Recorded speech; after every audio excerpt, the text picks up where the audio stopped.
Bonjour à tous et bienvenue sur cette petite chaîne où je vous présente les outils de demain afin que nous puissions ensemble mieux comprendre notre futur. Aujourd'hui, je vais vous proposer une réflexion sur l'investissement dans les PME. Nous prendrons comme point de départ de cette réflexion l'exemple de M. John Templeton. John Templeton, né en 1912 aux États-Unis, est une figure emblématique du monde de la finance. Une anecdote particulièrement révélatrice de son génie en matière d'investissement mérite d'être soulignée. En 1939, alors que la Seconde Guerre mondiale venait tout juste de commencer, Templeton prit une décision audacieuse qui allait marquer le début de sa carrière et son approche fondée sur l'analyse fondamentale. Il investit 100 dollars dans chaque action cotée à moins de 1 dollar à la bourse de New York, répartissant ainsi son capital sur plus d'une centaine d'entreprises différentes. Bien que nombre de ces entreprises firent faillite, sa stratégie se révéla extrêmement fructueuse. 4 ans plus tard, à la fin de la guerre, ses investissements avaient rapporté plus de 400% de bénéfices. Ainsi, Templeton transforma ses 10 000 dollars initiaux en 40 000 dollars. Cette réussite spectaculaire mit en lumière son talent exceptionnel pour repérer des opportunités d'investissement et asseoir sa réputation de pionnier dans l'analyse fondamentale des marchés financiers. Ainsi, si vous avez peur d'investir, il suffit de diversifier son risque. Il existe de très nombreuses PME prometteuses, mais certaines vont faire faillite et d'autres vont devenir les leaders de demain. Et comme il est impossible de connaître le futur, l'approche de John Templeton permet d'obtenir de très bons rendements.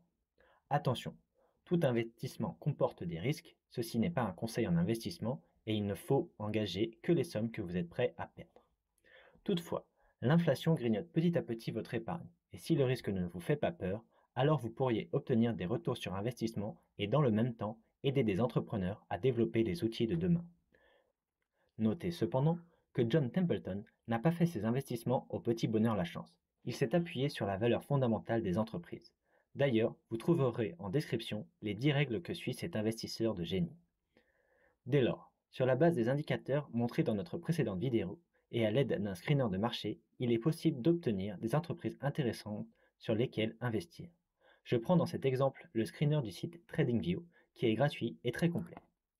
Pour rappel, ce que l'on recherche c'est que les marges brutes et nettes soient positives, que le résultat net soit positif, que l'entreprise soit en croissance, c'est-à-dire que son chiffre d'affaires augmente, que son endettement soit maîtrisé, c'est-à-dire que sa dette soit inférieure à 110%, et que son PER soit idéalement compris entre 3 et 20%. Enfin, on rajoute le niveau de prix qui nous intéresse. Je prends ici inférieur à 10 euros. Vous pouvez être plus strict, mais cela réduira les opportunités sur le marché du PEA-PM. Pour information, je rajoute le critère du free cash flow, qui est un bon indicateur pour savoir si l'entreprise a les moyens ou non d'investir dans son développement. Pour finir, il s'agit de savoir si ces entreprises sont éligibles ou non au PEA-PME. Ensuite, on réitère ce travail fastidieux pour toutes les entreprises identifiées par le screener. Cela est, il est vrai, un peu long, mais comme le dit Templeton, faites votre propre recherche ou engagez des experts avisés pour vous aider. Sur les critères que j'ai sélectionnés, on obtient ainsi une liste assez intéressante. Libre à vous de modifier les critères pour obtenir des entreprises qui vous intéressent. Voici donc la liste en question. Pour autant, le travail n'est pas fini. Il nous faut maintenant analyser en détail les éléments financiers de ces entreprises pour savoir si nous allons les intégrer ou non à notre portefeuille.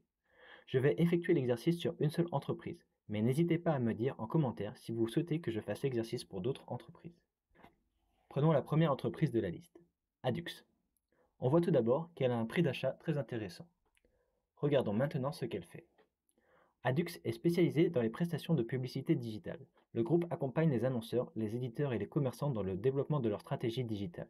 Il propose la vente d'espaces publicitaires, la conception et la réalisation de dispositifs publicitaires sur mesure, la diffusion des campagnes sur smartphones et tablettes, etc. On peut dire alors que c'est un secteur très porteur de nos jours. Concernant l'actionnariat, il y a un actionnaire majoritaire, Azerion Tech Holding. Regardons à quoi cela correspond. Il s'agit d'une société cotée aux Pays-Bas, dans le même secteur. On remarque que son prix est également pas très élevé, ce qui pourrait être intéressant pour un investissement du même type. Cependant, celle-ci n'est pas éligible au PEA-PME, mais elle l'est au PEA si cela vous intéresse. Concentrons-nous sur les éléments financiers. L'entreprise a un chiffre d'affaires stable, un résultat net positif et en relative croissance. On notera qu'elle est restée positive même pendant la crise Covid en 2020. Elle a un total d'actifs stable, avec des capitaux propres négatifs mais en train de se résorber. Enfin, Elle correspond à notre critère d'endettement inférieur à 110% avec un ratio à 84%. Mais il y a une alerte sur sa rentabilité financière, ce qu'il faudra surveiller car celle-ci s'est fortement dégradée. Pour finir, on peut regarder le compartiment analyse de Bourse Direct pour se faire une idée plus précise. Cela peut être un bon indicateur. L'analyse du graphique indique que le prix le plus bas semble être 0,834 € et qu'un prix moyen de 1,5 € semble être un bon prix d'entrée.